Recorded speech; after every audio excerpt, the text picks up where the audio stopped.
Dives that we've done, and over here we have a couple of screens of some of our sonars.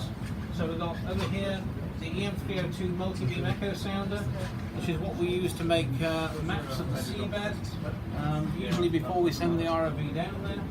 And this one is a fisheries sonar called an EK80, and instead of using it to look for fish on the last cruise, we're using it to look at these methane bubble seeps at a place called Hydrate Ridge, which is just off of Oregon. What we do is we drive along in the ship, watching for bubble seeps, we'd see them, mark down the position, and then we'd send down the ROV.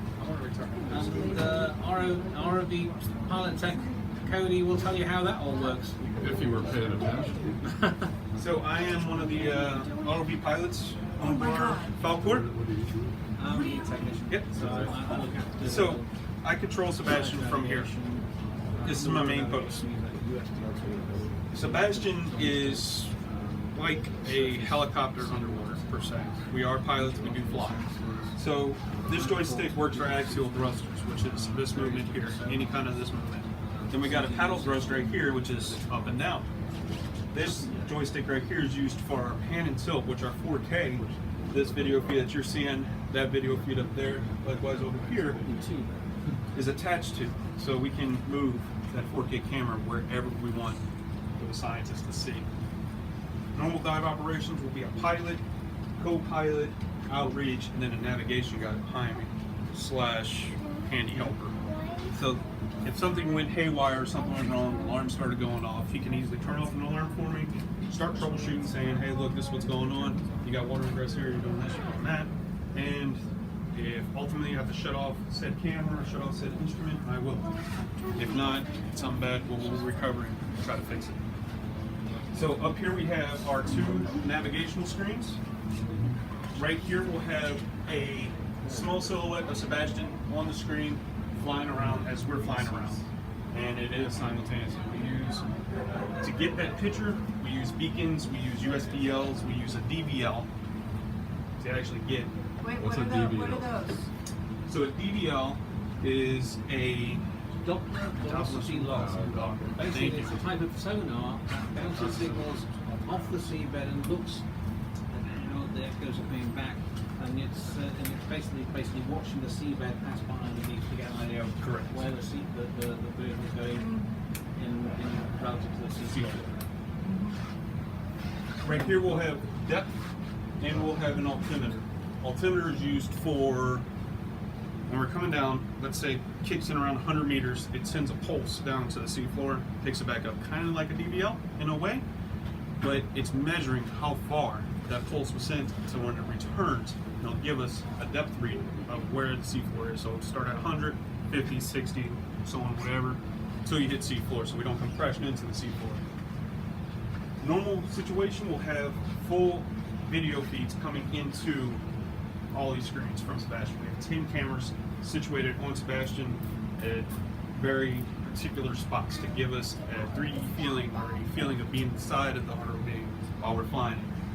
We don't have that full 3D sense when we're flying because it's all by hands and by visual. Right here is our master controller for our manipulators. Our manipulators are in front of the ROV. Those are things that are grabbing stuff, collecting stuff, and they got jaws on them. They're made out of titanium. So in theory, if I had the ROV on, I had hydraulics on, if I was to press this button, I can move the arm and it will happen instantly. There's no latency loss, there's nothing. So it's a third arm per se. It's part of you when you control the manipulator. Outreach sits here. Outreach deals with all the live streaming. We do live stream every dive to YouTube. You can view our past dives on YouTube, and we do communicate with you. So the scientists will sit there and it'll all be voice annotated, pumped into the YouTubes, and you can watch it and comment and say, hey, you did this, you did that. This video right here is actual arm moving, grabbing a core sample, and they are using this controller to control that arm. So I got, let's see, any quick questions? I can answer 2 questions. 1 question, what you got, little man? Are they sampling the ocean of sand? Yes, that right there is sampling a sediment. So it's sampling a core, and the scientist is going to check out the layers to see what's inside the sediment. You got a question, then? One question. When the ship is really rocking, how do you try to maintain operations? Tough. Are you rolling back and forth? No, we're not rolling. We each one of these chairs has stoppers on it, so we can't. But yeah, it's fun, and they're heavy. We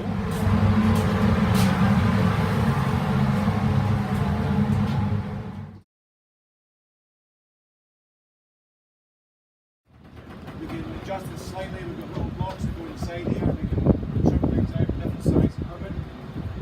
Above that, we've got a docking head. That's for launching and recovery of the vehicle. So it allows us to suck the vehicle in there securely. So if the ship's rolling around a little bit, it doesn't actually damage it. It keeps it fairly steady and it keeps it in a nice controlled environment. You can see there's a cable runs up. That's an umbilical. It runs up to a main winch. There's about 5,000 meters of wire in there, which allows us to go down to depth to take all that lovely footage you can see inside.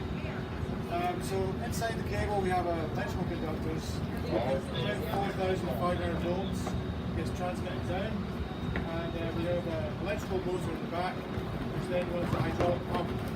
So as you see inside, there's a joystick for the pilot, so that controls the hydraulics, controls the thrusters, five out, two in the air, two on the top side, and then one in the mid section.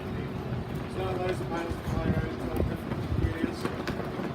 We've also got these two arms. These arms are also hydraulically driven.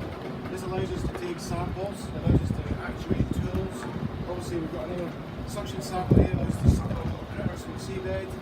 We've got little sample jars, so we can take these and we can take separate samples of different species or animals that the scientists want to study. We also have a coring tube. These are sort of standard. These allow us to take soil samples, so we can actually push that into the ground and take a sample, and then we can store them into little jars instead. We also have a tray in front. This actually moves out hydraulically, so it moves out about another metre. That allows us to store other equipment on board. We can either store some rocks, we can add different boxes, scoots, tools. These bio boxes are sort of storage boxes, so we can actually divide these up. These are good for putting separate samples in. It keeps them all separated, and the scientists can then study them in the wet lab when they bring them back up. We also have our cameras, got another hydraulic ram. It allows us to bring it out further forward so that we can, basically we have a lot of stuff on the tray. It allows us to look over that and give us the best videos possible. We also have water sampling bottles on the side. These are hydraulically actuated so that we can take water column samples and then we can study all the chemistry once it's brought back up to the vessel. So I'm going to hand you over to Nick. He's going to explain a little bit about the electrical and electronics on the vehicle. Hi folks. So as Russ said, we bring high voltage down the umbilical cable to run all of our systems. We use the high voltage to minimize our transmission losses in the cable because it's 4 miles long. Then we run the hydraulic pump off the high voltage, but we also have a transformer that steps it down to basically wall voltage to run all of the kind of equipment that we have on the vehicle. So all the really delicate stuff. We've seen titanium pressure vessels at the back of the vehicle. They're hard to see because they're really tucked in there, but they're about 1 meter long and 1 foot diameter, 1.5 inches thick on the walls there. So that's to withstand that crushing hydrostatic pressure where as you dive down, this wants to compress every airspace that goes down there. We break those out into these junction boxes you see around the vehicle.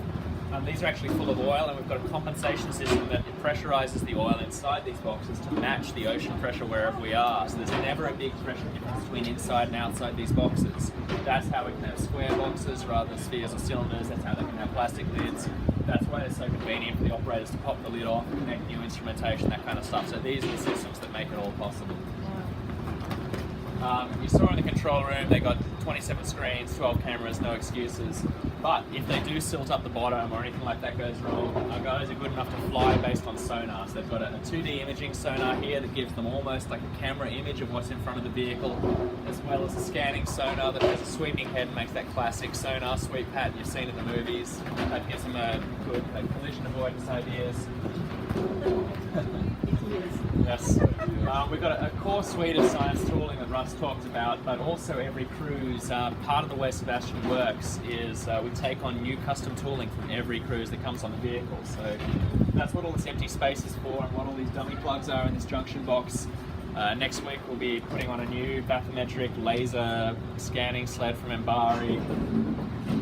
Really back it out with the tooling. That's what makes it different from an oil and gas or an ROV you can buy.